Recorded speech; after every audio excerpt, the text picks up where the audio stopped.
So, if only Nick the Loon was here. And Bragwin. Whoa. I apparently haven't been talking lately. Wait a minute. Inquisitor? Inquisitor.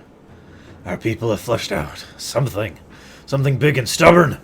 You were seeking a mount that spoke to the tenacity of the Inquisition, and this... Frankly, I'm not sure what this says, but it is definitely a mount. And it is definitely tenacious. I'm not sure what to say, except that the stables now have a new resident, and to echo the report from our people. That is one big nug.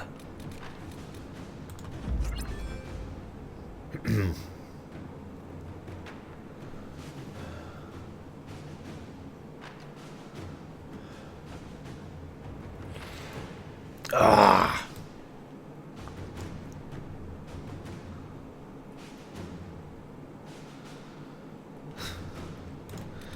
Hi, Bragwin, and Nick, and Samurai, and Lava.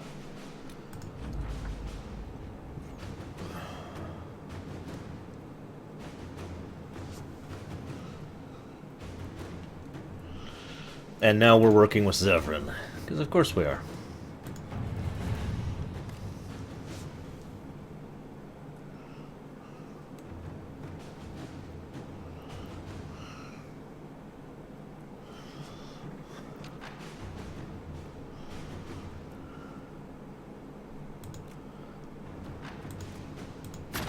Inquisitor.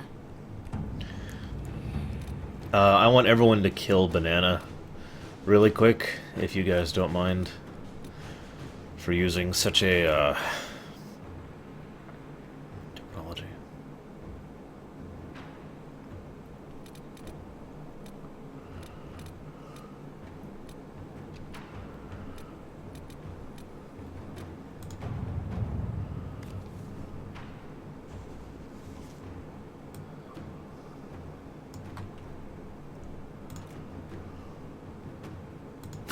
At your service. A Nagoat? That sounds terrifying.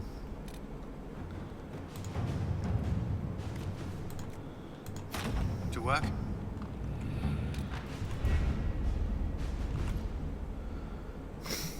Alright. Just for you guys.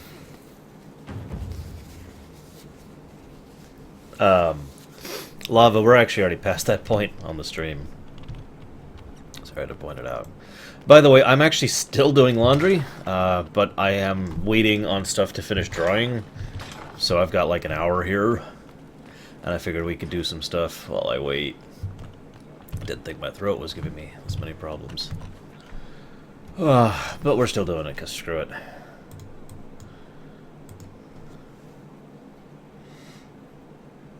Man, what is with you and watching on a phone, Shadow? It's very strange.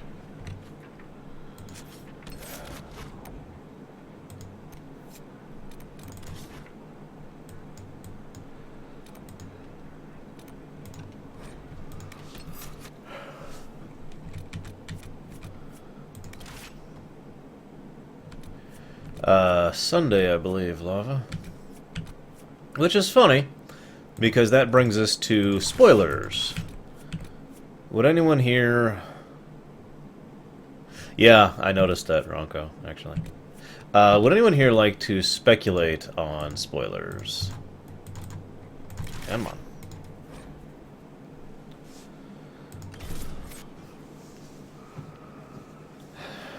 Yes, I am doing the Inquisition's laundry. Kinda literally.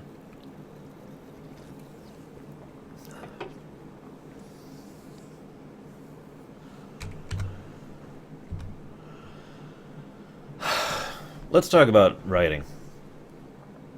For anybody who is currently present, who does not want spoilers, or is watching this on a replay, either on YouTube or on my Twitch VOD, this is your warning that I'm about to talk about big spoiler things. I'll give you 5 seconds. 1, 2, 3, 4, 5. It was his sled! Okay. The way they handled the reveal about Flemeth is indicative of what I like to refer to as classic story escalation. It's very difficult to handle story escalation properly, excuse me. But when it is done properly, generally what happens is it's not just the scale of the threat that increases, but rather the severity of the threat and the prolificness of it. In other words, the extent to which it affects all, rather than just a few things, if that makes sense. Well, Baroness, I'm still fighting that laundry demon, so having some issues. And so the way that Spawn on the surface. I imagine saw more than enough of the the way that Flemeth's reveal about Mythal is introduced, and Solus's reveal, which I'll talk about later, both of those are very indicative of the idea of that's going to be one of the main focuses of the next Dragon Age. Whether it's going to be an expansion, a DLC, or a sequel is much more debatable. If I'm being blunt, I would personally prefer it to actually be an expansion rather than anything else, but that is of course just me. Those look like spider webs. Those are spiders. I'm out. Peace. God, I had a whole speech prepared for this. The idea here is, if you're going to escalate, there's a lot of ways to do it. One of the most difficult ways to do it is to introduce a new threat out of the blue, and have everyone pretend that this new threat is just as much of a problem as the old threats were. That usually comes across as feeling cheap. What the hell? That usually comes across as feeling cheap and forced, and therefore is not something I recommend for any fledgling writers out there. To use an example of what I mean without going into literal examples, let's say you've spent an entire story building up the Darkspawn. And the Darkspawn. And then all of a sudden, out of nowhere, the Darkspawn have been defeated, but then there's this guy who's...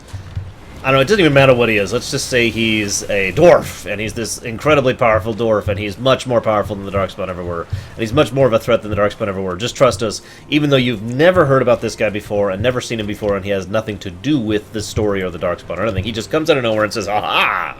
I am the new villain." If you follow.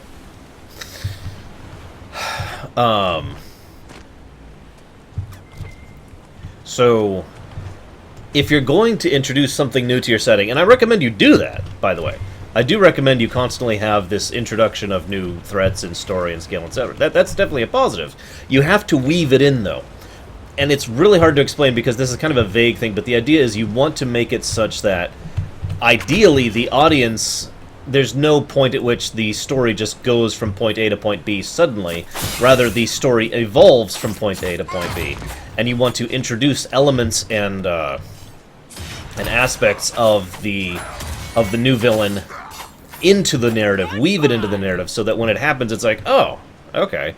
And yeah, admittedly, as much as I love Mass Effect 2 and consider it one of my top 20 and think it's better than Mass Effect 1, the Collectors are a good example of doing this incorrectly. The Collectors just came out of nowhere, and then were there. Now, they weren't more of a threat than the Reapers, and that was probably one of the reasons why I can tolerate that. But, yeah.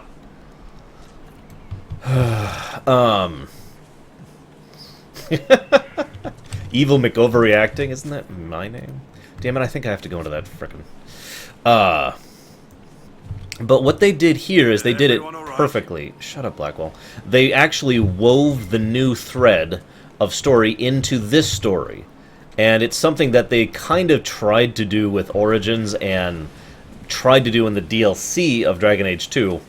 But the overall point is they were trying to reach a point here where they've already... Like, the point is... they wanted to introduce the new thread as part of this thread, and as a way to wrap up previous threads, which is probably the absolute best way to do it. In a way that... why do I only have 2 party members? Anyways, so we learn about Flemeth, we learn about her history, her past, we learn that she's Mythal, there's your spoiler. We learn that the ancient elven deities are real, and that's actually a really important thing too, because most people don't really... I mean, there was a huge amount of theory crafting as to whether or not the Maker exists, whether or not the elven gods exist, whether or not the old gods, the dragons were actually gods, etc. And now we know for a fact that Mythal does exist and is real, as well as the Dread Wolf, while I'm on the subject. And so, as we were, and with that revelation, there's all sorts of possibilities that have just been opened up, including the fact that you have to realize that if those two exist, how many of the rest of the Elven Pantheon still exists? And where? And how? And that, stupid frickin'. And so, yeah, we'll do that. There we go. And so, what the next story arc is, I would bet money is going to involve, is the revelation and the as the evolution of the story is going to involve the Elven Pantheon. That's almost, I would put money that that's going to be the next story arc, and that's going to be where things are going and why. And, you know, for example, wouldn't it be interesting if the original invoker of the Qun is one of these elven deities who is actually still around and began this process as his or her way of trying to make things better? Wouldn't it be interesting if the nature of these elven deities, and I gotta keep putting that in quote-unquotes, also tied into further realities of how the Fade work and how the spirit life there works? Because it's mentioned before that that there's more than one type of life in the Fade, and I have to go in here for this stupid quest. And so it would be entirely feasible and likely that the Mythol and all those other things are in fact, God damn it, just another form of life that exists in, from, etc. the Fade, and therefore are basically plotting at their own plots. And this is kind of what I'm trying to reach here, is that the reason I loved the reveal so much about Flemeth is because it's a perfect way to segue. It is probably one of the best, most well-written examples I've seen of a literary segue ever, and I mean this sincerely. It is, and forgive me for lacking words. I haven't slept much the last couple of days, and I've been puking a lot, but analyze the way in which this segue happened. Analyze the way in which the truth about Flemeth was woven into the narrative, and how it was dealt with, and the way she was presented, and the way it sets things up. The way it actually sets up the next step of things. You know, they could have just done something cheap and said, oh, by the way, Flemeth is Mythal, and she's manipulating everything, blah. But instead they do it in such a way that there's obviously more going on there, because of the fact that she was so interested in the old god soul, because of the fact that she, there we go, because of the fact that she isn't just a cartoonish villain. In fact, it is arguable as if she's a villain or not, you know, because we don't actually know what Flemeth wants, or I should start calling him Mythal. But the other thing that's interesting is they do kind of make this interesting distinction in the fact that Flemeth and Mythal are basically the same being, and yet at the same time aren't. Of course, it might have been the bottle of grappa I was nursing. There we go. Haha, by the way, banana. Man, I'm having so much time having trouble concentrating right now. I apologize. I'm failing at explaining my point, and I know I am. I just hope you guys understand, even though I'm failing at explaining. I've never been good at explaining things in general, but my overall point is it's a beautiful way to segue into anything, and I'm very interested to see where the Mythal / Dreadwolf / Elven Deities plot is going to go.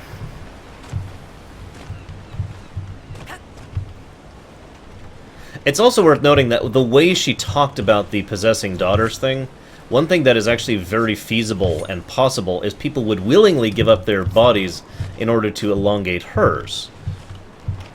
It's really not that hard of a thing to conceive of, if you think about it. You know, it's frickin' Mythal, or Mythal, or however the hell you pronounce her name. There's plenty of people, I'm sure, who would be like, yes, I will gladly give my life in order to elongate your life. I mean, for God's sakes, people are willing to do that to Corypheus, and he's not even any more than an exceptionally powerful individual. Right, I have to go into the cave again. Caves. Why can't it just be Darkspawn? And yeah, I could actually agree with that idea, Baronessa. And we don't know the truth about Morgan in relation to Flemeth either. But the one line that really kills me is... there's a section... There's a section where, Flemeth is talking to Morgan, and Morgan is just basically refusing to let her go. And Flemeth refuses to let the issue slide until it reaches the point where it becomes obvious by the way she's talking that Morgan does not care about the old god soul. All she cares about is her son. And the moment that becomes apparent, and the way she says it, you know, I will literally become your vessel if you will leave my child alone. The expression on Flemeth's face spoke volumes. And really just, in my mind, emphasized the nature that she is not, at the very least, completely evil, and has her own motivations and whatnot past what we are aware of. Many people have often said Flemeth is the ultimate villain of the setting. I think the scary thing, and this is another reason why this segue was beautifully written, the scary thing is I think Flemeth is actually going to be our ally against the actual villain of the setting. Hence not only that segue, but the way that the story could escalate from this point further, if that makes any sense. In other words, think about something that's even more terrifying than her. You startled me. You're always so nondescript. Please speak up. I cannot hear you over your outfit. And that's another example of writing that's actually very hard to pull off properly. It's called... Oh, for God's sakes. I was just here. It's basically called emphasis by exception. In other words, rather than show, you know, individual A is incredibly powerful, what you do is you show that individual B is very powerful, and then you have individual B terrified of, or cowed by, or defeated by individual A, which automatically emphasizes individual A because of the interactions between A and B, right? This is classic writing here. So the thing I'm getting to is something that terrifies even Flemeth, arguably one of the strongest things walking around in the setting, and definitely one of the most manipulative and well-versed. That gives one pause, doesn't it?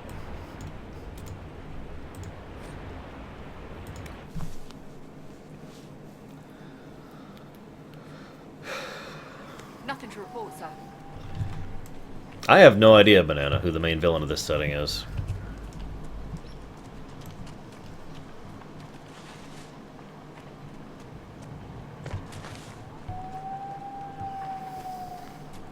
You know, ironically, Permeus, I think I could deal with that better. The less realistic they are, the easier a time I have with spiders.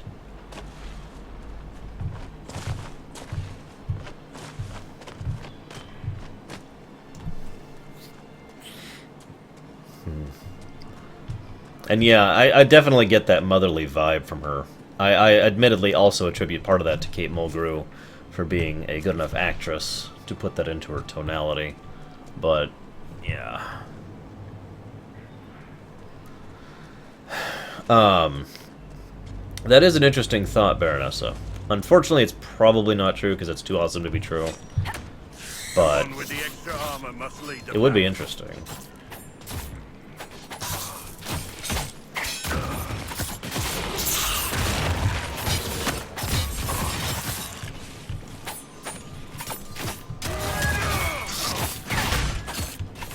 In real life, Norda? No, I have not.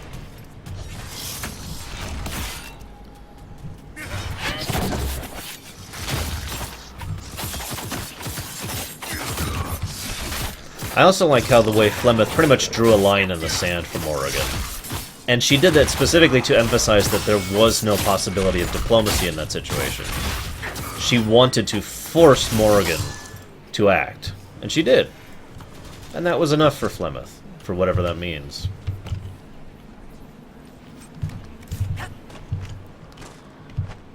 Hey, Infinity. And hi, Dan. Dan of Dawn. What's up? I absolutely am certain there will be another Dragon Age game. Which brings me to my next point I wanted to discuss. Which, in your opinion, would be best? Series of DLCs, one expansion, or a new game? Now, I want you, when you're thinking about this, I want you to remove money from the equation. I know that sounds weird, but seriously, I want you to think of it as if money did not exist. Purely on the focus of storytelling and gameplay, which of these three options would you rather see for the progression of Dragon Age's plot after Inquisition?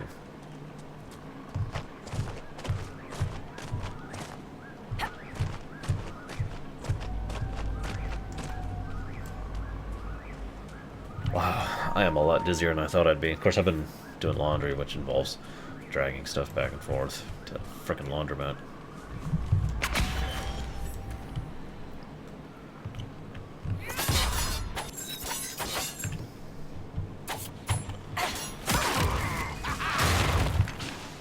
Now, I'm not going to say which one of these I would prefer personally, but the one I would like the least is a new game.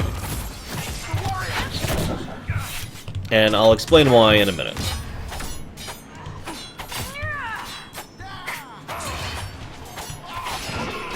Okay, we're pretty far in. I believe we're basically in the end game.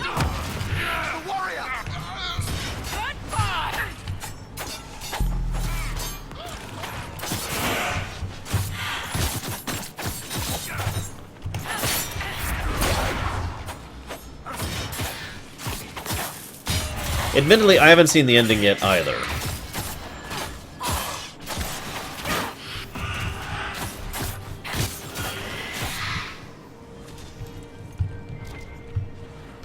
Now I'll go ahead and explain my reasons for not wanting a new game now. A new game means a new engine, means more time and development money spent on doing so, means taking longer, means more possibilities of getting it wrong. Inquisition may not have my favorite gameplay in the world, but it is adequate, and it suffices, and it's already got this beautiful engine, and redoing all of this from scratch for a brand new game would be aggravating. Witch Hunt is definitely a DLC. Awakening is an expansion. And for those of you wondering, for me, the difference can be defined thusly. Amount of content. I know that sounds weird because by technical definition, everything could be considered a DLC, and everything could be considered an expansion. But in general, I personally define the difference between DLC and expansion as the amount of additional content added. Oh, congrats, Rosulia.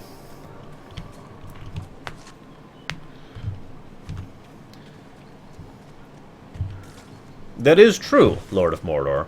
But even with Far Cry 4, they did spend time polishing and remaking the engine to make it function in the better era of graphics, etc., etc.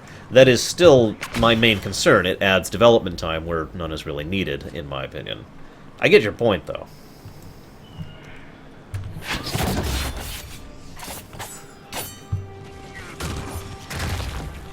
Sorry, Kay. I'm just not manly enough to rock a full-on beard, because I shave. Like a good soldier.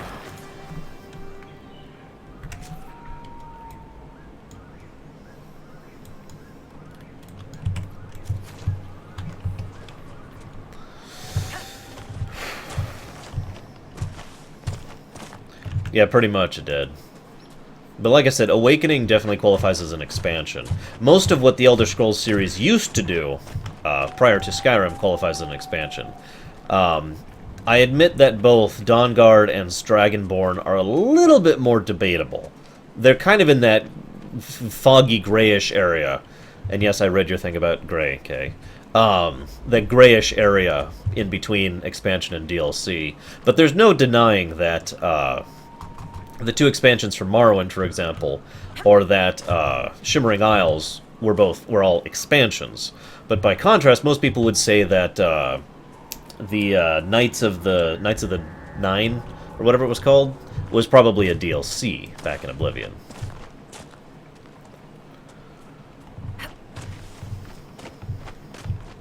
Not sure I'd say I loved it, Kay. Although I found your rant about Blacklight and Gray amusing, since you were basically ranting about definitions rather than core content. But one thing I did, well, you know, I'll talk about that later.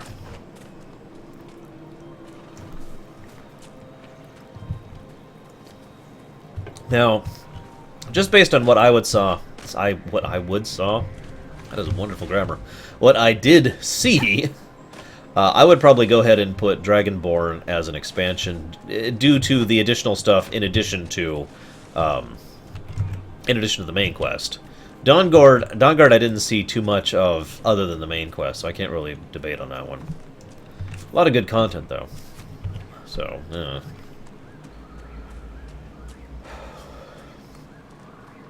Anyways, that's why I... there's also one other thing that has to be added here as an additional definition. Basically... Don't joke about that, Rusilia.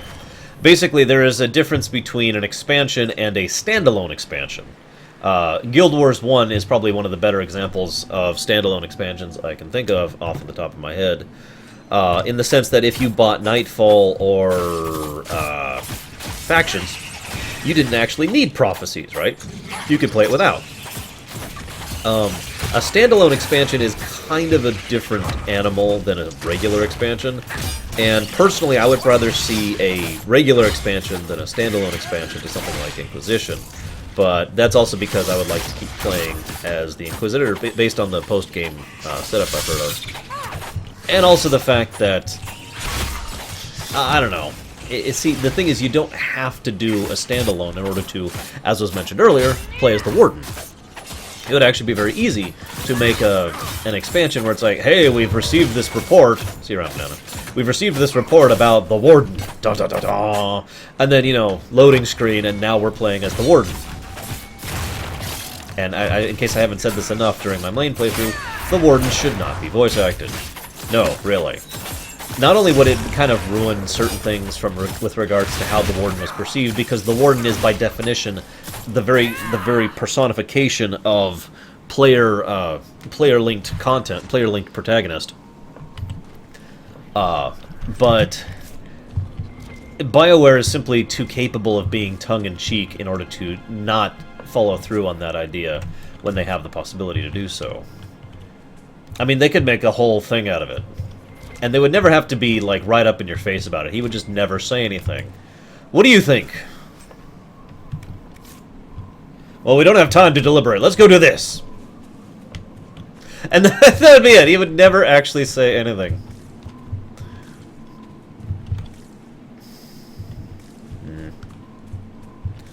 Well, that's the other thing, Machina. It is variable based on the original game and the amount of time... well, I'm sorry, the type of game the original game is. I mean, for example, nobody in the world would deny that Frozen Throne was an expansion to Warcraft 3, but then again, Frozen Throne also had basically the same amount of content as Warcraft 3, and same for Brood War and other similar games. It's when you get into more grey areas, that that starts to get a matter of definition. Yeah, exactly, Ray. They could do something like that. And that would be awesome. And they could do that. They could pull that off. I've seen BioWare's humorous writing team. They do know how to do comedy.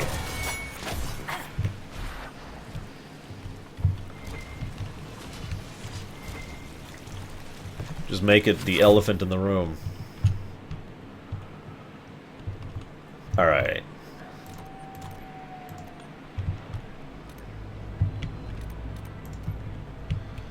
Sink some lyrium up there. Greyer? I like Greyer. Inquisitor. That's okay, Lord of Mordor. I got this.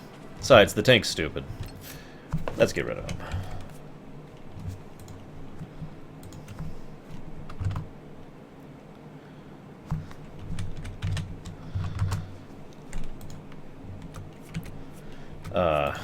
Eric, Ryan.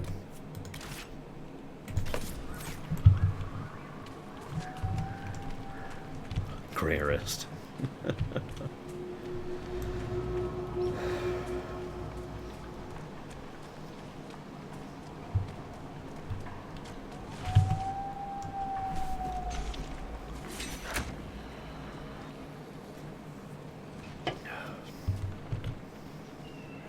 I don't even want to know what a sex scene with Iron Bull is like. Like, I will be happy the rest of my life not knowing what it's like to have sex with the Iron Bull.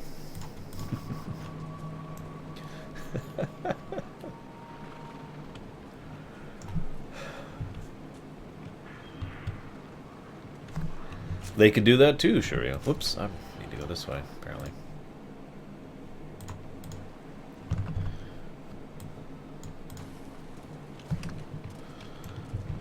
Milady.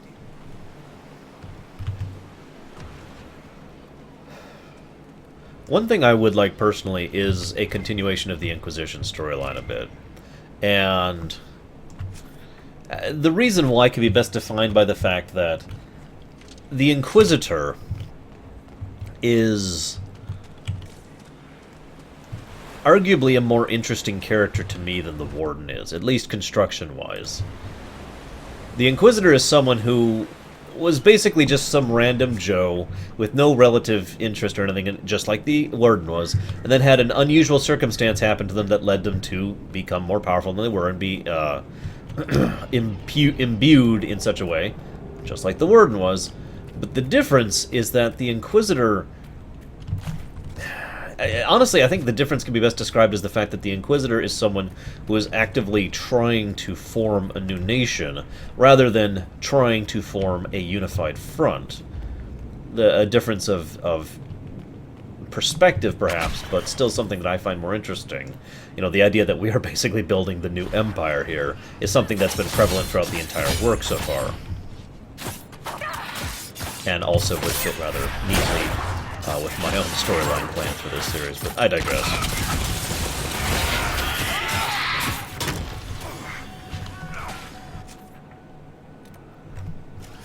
It would also be fascinating, I confess, to see a situation where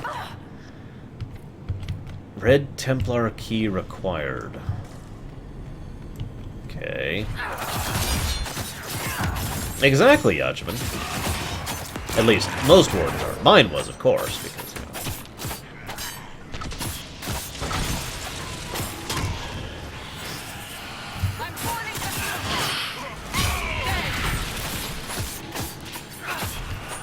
But anyways, so yeah, that's my reasons in a nutshell. I'd like to see more of the Inquisitor, since I have a feeling our storyline will also not really be ended by the end of this story arc game that we're playing thing.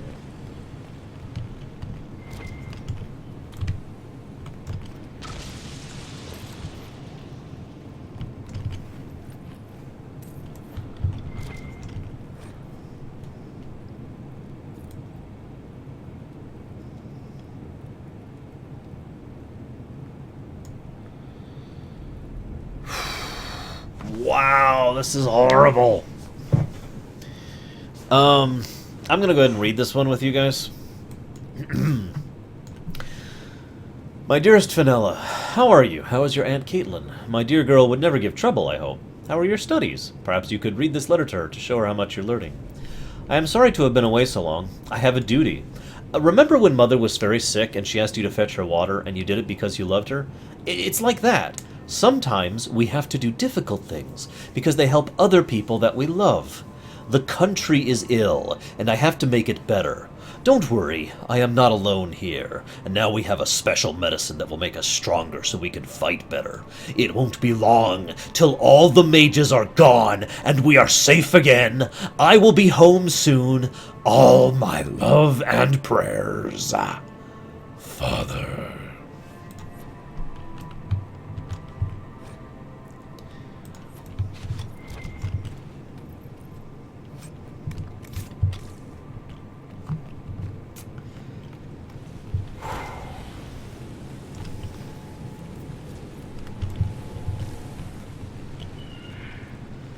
For the record, that was a Red Templar writing that letter.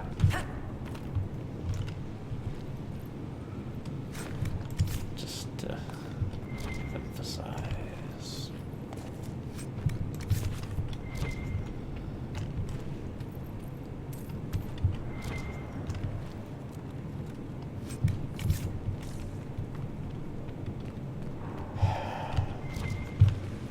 That is still interesting to see different perspectives, but it also emphasizes something I've thought for a while, that many Templars would willingly accept the Red Lyrium process. Perhaps even knowing what the costs are. After all, there are plenty of Templars who actually believe that removing all mages is the correct solution for the world. Not out of malice. Malice is too easy.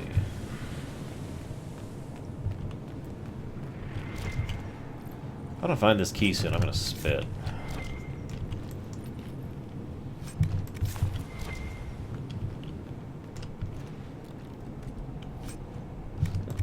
Thanks, Kath. Get the niche.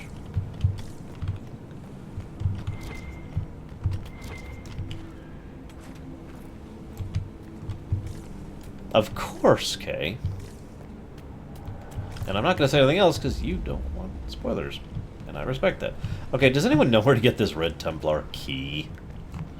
Of course nobody does, because this game is still only about a week old.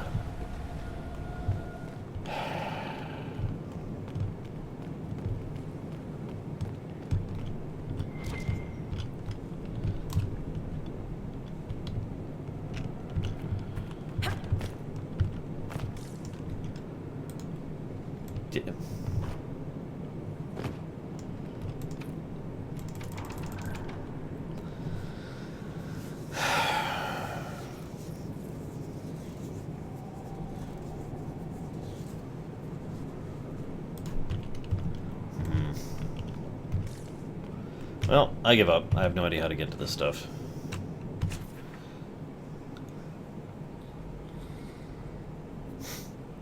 Well, that's good, Baronessa.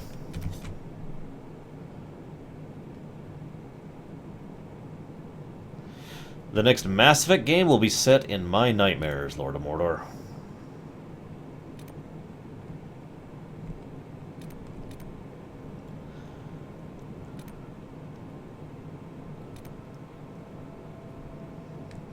I haven't even been there yet.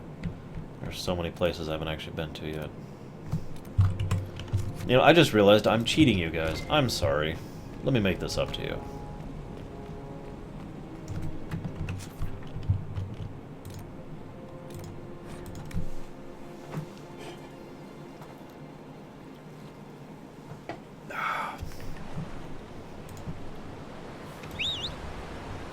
No, no. Where's my other mount? What the hell? Where's my real mount? Whatever, we'll find it in a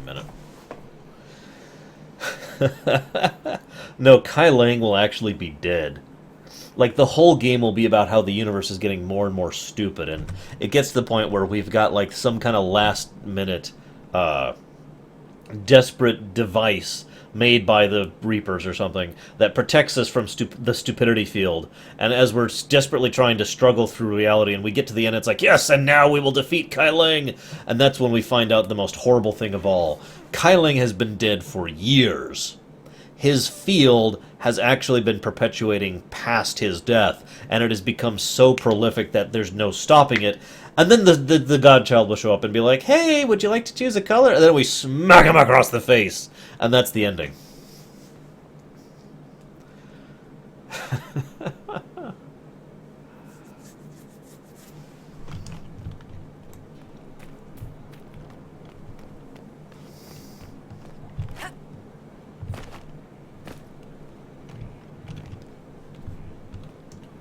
Okay, why are there just bones up here? I don't approve of that. Stop following me. I haven't taken a step. Yet here you are. I don't know what to do. Pain hides behind certainty. Not knowing, searching, is a first step.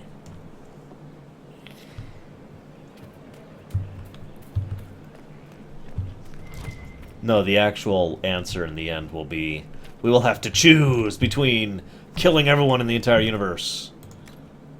Oh wow, there's a lot of mounts in this game. Or just killing ourselves. Those will be our options. Oh, I have a lot of mounts here.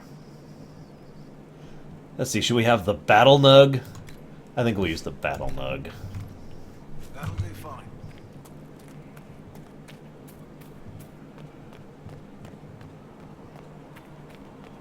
Apologies, but the quartermaster is expecting. I don't know if I'd say that's worse, Baronessa. What would be worse... Oh, actually, you know what? I don't even want to talk about what would be worse, so I take my statement back. Okay, what is decorating my place with bones?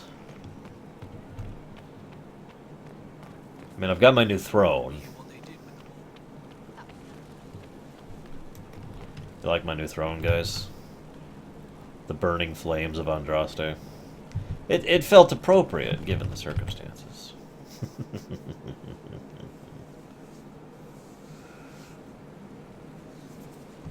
Oh, excuse me. Not trying to step on your toes, you know.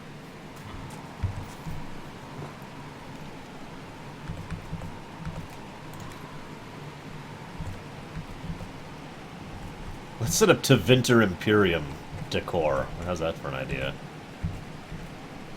Whoops, whoops.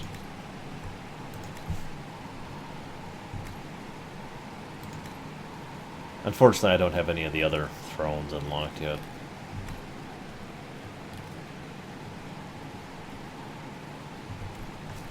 Of course, Yachiman. I mean, how else are you going to control the masses but by dominating every aspect of their pitiful and disgusting little lives? Making them bow on scraped knees before we give them free healthcare.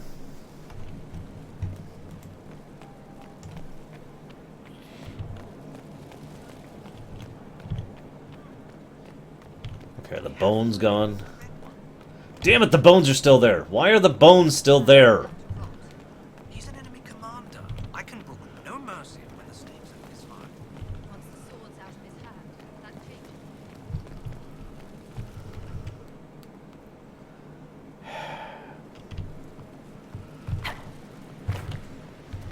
So I'm thinking...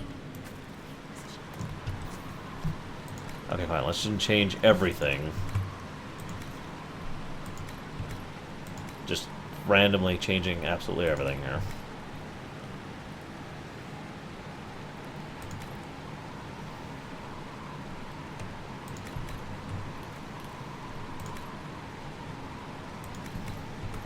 There.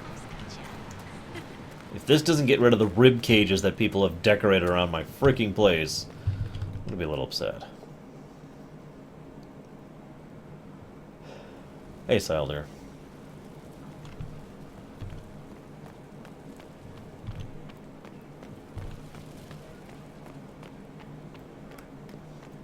Worship? Oh, thank God. They're not bones anymore. Whew.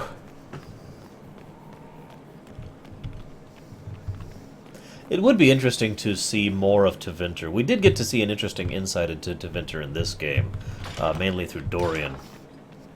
But even his insight was basically, oh my God, my people are horrible. Any news on the House of Repose, Inquisitor?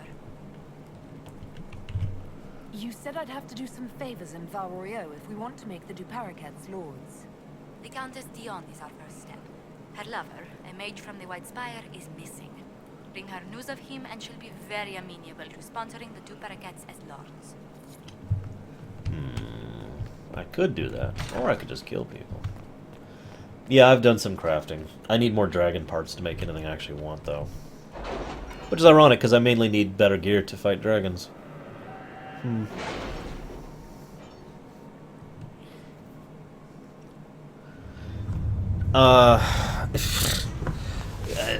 Funny you asked that, Sylder. We actually talked about that a while ago. Basically, I prefer dubs when they're done well, but I prefer... I mean, I'm not someone who deserves to have a say in the matter, since that's mostly an anime question. Back on the Storm Coast. Let us pray they do not return.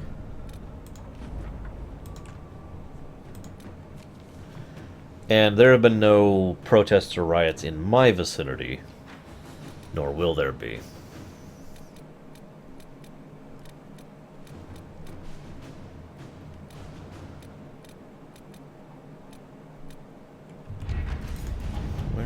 damn it.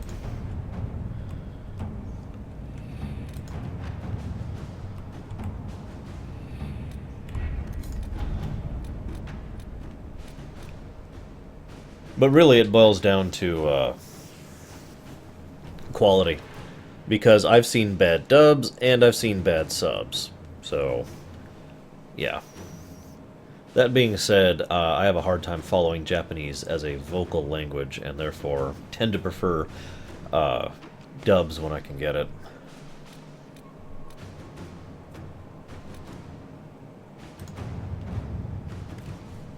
Yeah, sure. To work?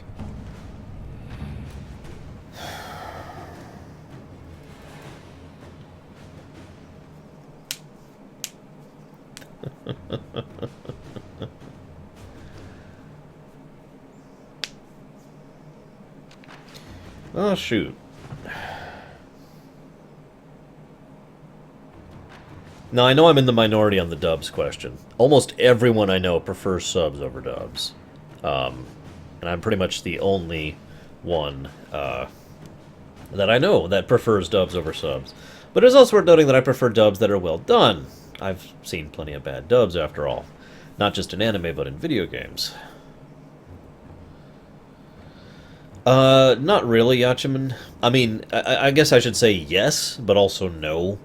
There's no more positives or negatives towards a possible Tevinter situation in that than there would be otherwise. That comes down to people, not the circle. The fact that they're mages is basically inconsequential, if you follow me.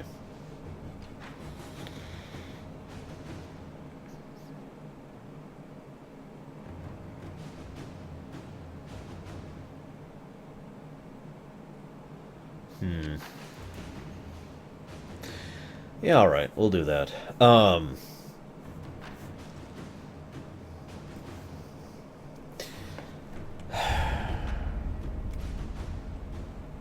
As much as I really want to put it off, the laundry is ready to be folded, which is going to take me forever because I've got 3 loads to fold.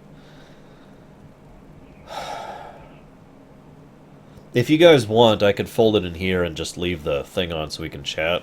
That's up to you. I'll go ahead and stop the recording.